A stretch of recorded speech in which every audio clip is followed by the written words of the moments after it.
This is one more dictation for the sake of lower grade people. I am giving at the rate of 90 words per minute, because unless you write 90, you can't go write 80 words in the exam. Get ready. 1, 2, 3, 4, 5. Start. I have listened with great interest to the address in which you have spoken about the difficulties which you as a corporation are facing. I think the problems are the same all over the country.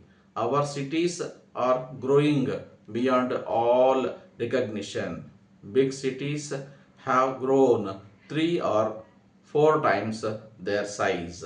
Even smaller places have within the last 15 or 20 years grown to double or triple their old size.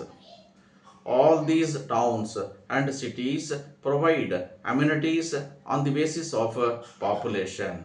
Now that their population has become twice or 4 times of what it was, new problems naturally come up. These problems are arising at a time when our financial position is none to be too happy.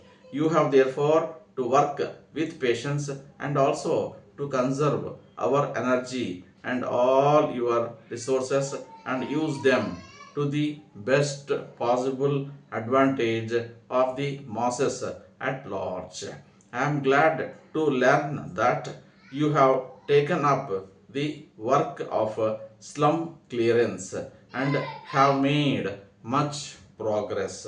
I hope after some time you will be in a position to say that Madras is free from the ugly spots known as slums. Para. Stop. Your demand for a reallocation of the sources of revenue, I am sure, will receive the best consideration from the authorities concerned. The Government of India will naturally consider the report made by the committee which has been appointed by it. In reallocating the sources of revenue, they have also to take into consideration the demands of the state.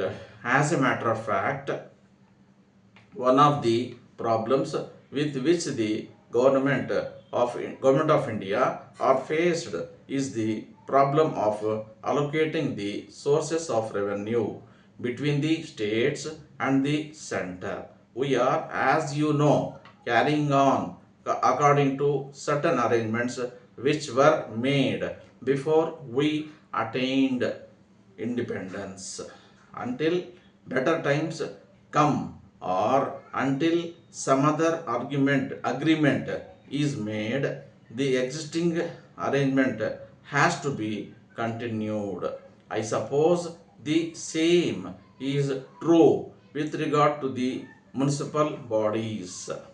But I hope something will be done to enable the various institutions and departments which serve the people to have sufficient revenue for themselves.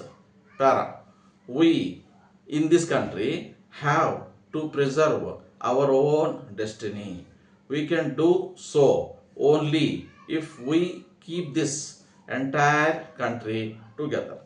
They alone shall we be able to demonstrate that strength which is necessary to keep the independence and keep it in a position in which it will be able to protect itself and the people and help other countries as well in time of need. It is therefore necessary that we should realize the great value of political unity and preserve it as best as we can. Stop. End of the passage.